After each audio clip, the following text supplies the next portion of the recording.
Candidates take on the topics that matter to you the most. Taylor Swift speaking. As a voter, I make sure to watch and read everything I can about their proposed policies and plans for this country.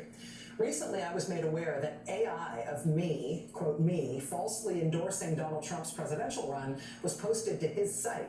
It really conjured up my fears around AI and the dangers of spreading misinformation. It brought me to the conclusion that I need to be very transparent about my actual plans for this election as a voter. The simplest way to combat misinformation is with the truth. Then she says, quote, I will be casting my vote for Kamala Harris and Tim Walz in the 2024 presidential election. I'm voting for Kamala Harris because she fights for the rights and causes I believe need a warrior to champion them. I think she is a steady-handed, gifted leader, and I believe we can accomplish so much more in this country if we're led by calm and not chaos. I was so heartened and impressed by her selection of running mate Tim Walz, who has been standing up for LGBTQ plus rights, IVF, and a woman's right to her own body for decades.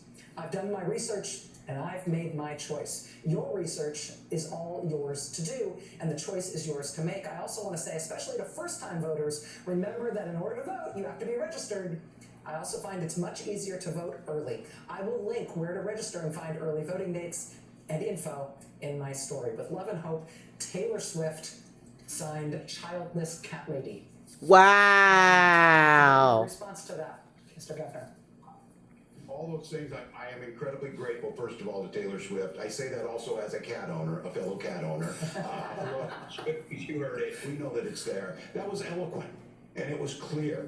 And that's the type of courage we need in America to stand up. We've seen it out of those Republicans who were at the DNC. We've seen it out of women who would like to have their own personal lives kept personal, but are Taylor Swift they nearly died because they can't endorses President Kamala Harris. Where you at, George Bush?